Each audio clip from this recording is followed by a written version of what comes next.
Bonsoir. Est-ce que le Gopé nouveau est arrivé? Quelles sont les saveurs cette année? Oui, le rapport des grandes orientations des politiques économiques est sorti, c'est daté d'aujourd'hui, je crois, ou d'hier, 22 ou 23 mai. Pour l'instant, c'est sorti uniquement en anglais.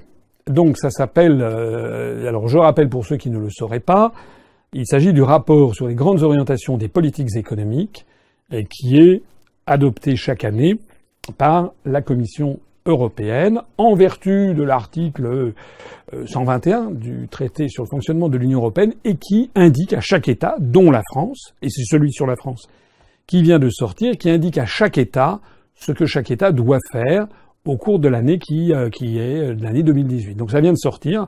Alors on va le publier dans les heures qui viennent parce que pour l'instant ça n'est sorti qu'en anglais, ce qui est absolument incroyable. Parce qu'au moins les autres années ça sortait en français.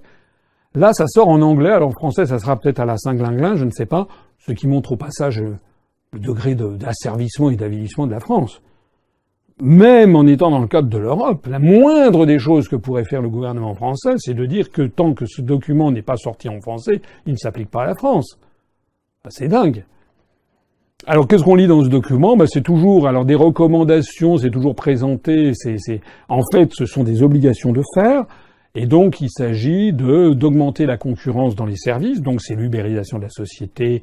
Et donc, c'est la démolition des services publics. La libéralisation, entre guillemets, du droit du travail, c'est-à-dire la casse des droits sociaux et du droit du travail. Il est question également de baisser les taux d'imposition. Il est question également de, tout ce que l'on voit, quoi, y compris les réformes en matière éducative, les réformes ci, les réformes ça. Donc il s'agit de la poursuite des orientations fixées depuis chaque année, depuis maintenant un certain nombre d'années, et qui dictent au gouvernement ce qu'ils doivent faire. Donc là, on va publier, là pour l'instant il est sorti en anglais, on attend la publication en français, sinon on va le traduire nous-mêmes. On va publier, Charles-Henri Gallois est actuellement en train de faire une analyse de ça, on va le publier dans les heures qui viennent, pour montrer ce qui est exigé par Bruxelles. Et il faut que tous les Français prennent conscience que ce document, alors qui est c'est pas un oukase, c'est pas présenté comme un oukase, hein, c'est pas vous devez faire ci, ça, ça et ça, mais ça revient à ça. Il faut faire ci, il faut faire ça, et donc ce document a été préparé par des fonctionnaires qui ne sont élus par absolument personne, qui pour leur écrasante majorité ne sont même pas français, ce sont des Slovènes, des Suédois, des Allemands, des Grecs, des Portugais, un Anglais, un Polonais qui passait, un Hongrois et peut-être un Français aussi. Donc c'est cette commission européenne de gens qui ne sont absolument pas élus et qui ressortent à la France ce document. Alors faut d'ailleurs pas glorifier le travail qui est fait, hein. Ce sont des gens absolument sans aucune imagination, qui font comme au Fonds monétaire international, hein. Ceux d'entre vous qui croiraient, je m'adresse ici, il y a peut-être des étudiants qui m'écoutent ou des professeurs qui pensent que ce sont les mystères d'Éleusis, qu'on a affaire à des gens qui ont une science extraordinaire. Non, pas du tout. C'est souvent extrêmement décevant. Je renvoie d'ailleurs ceux qui s'intéressent à des ouvrages, notamment je crois que c'était, il me semble que c'est Joseph Stiglitz qui avait fait un truc sur le Fonds monétaire international et la mondialisation, qui montrait qu'en fait c'est un manque d'imagination complet. Vous avez des fonctionnaires qui reprennent le truc de l'année d'avant et puis qui l'appliquent, et puis qui reprennent ce qui a été fait pour d'autres pays, puis qui l'appliquent.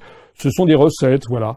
Mais il n'y a aucune réflexion qui est menée, il n'y a aucune réflexion sur les résultats obtenus.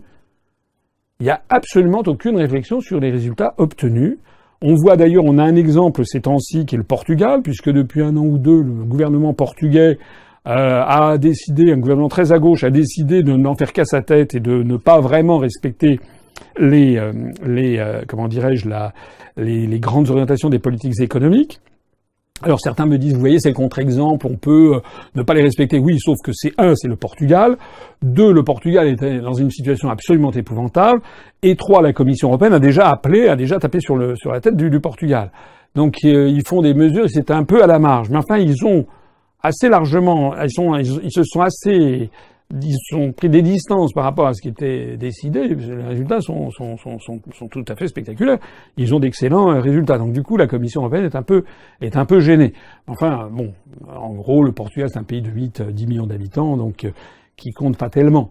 dans l'esprit général. Tandis que si l'Italie, on le voit bien avec l'Italie, ou si la France décidait d'un seul coup de se soustraire à ces grandes orientations des politiques économiques, ça serait l'objet d'un scandale absolu.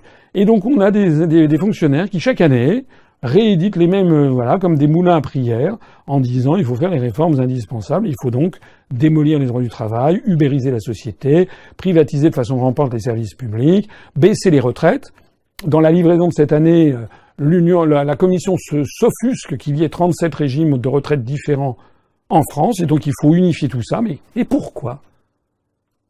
Pourquoi ? Est-ce que quelqu'un peut m'expliquer quelle est la légitimité d'un fonctionnaire finlandais ou d'une fonctionnaire hongroise ou d'un fonctionnaire chypriote pour estimer que c'est pas bien que la France ait 37 régimes de retraite différents selon les professions et qu'il faut tout unifier? Est-ce que quelqu'un peut m'expliquer le fondement théorique de ce BINS? Et est-ce que quelqu'un peut m'expliquer en vertu de quoi ces mêmes personnes nous exigent, par exemple, qu'il y ait maintenant ubériser les taxis, que l'on fasse circuler quelle est la légitimité, quel est l'objectif recherché? Honnêtement, c'est délirant. Et que l'on ne vienne surtout pas nous dire que les Français l'ont voulu, on l'a approuvé, que les Français ont approuvé l'Europe, comme l'a dit l'inénarrable Macron il y a encore quelques jours. C'est faux. Je rappelle que 55% des Français, dont moi, ont voté non le 29 mai 2005 à la Constitution européenne. Et que, néanmoins, les élites européistes ont outrepassé ce non. De ce jour-là, la construction européenne n'a plus de légitimité politique en France.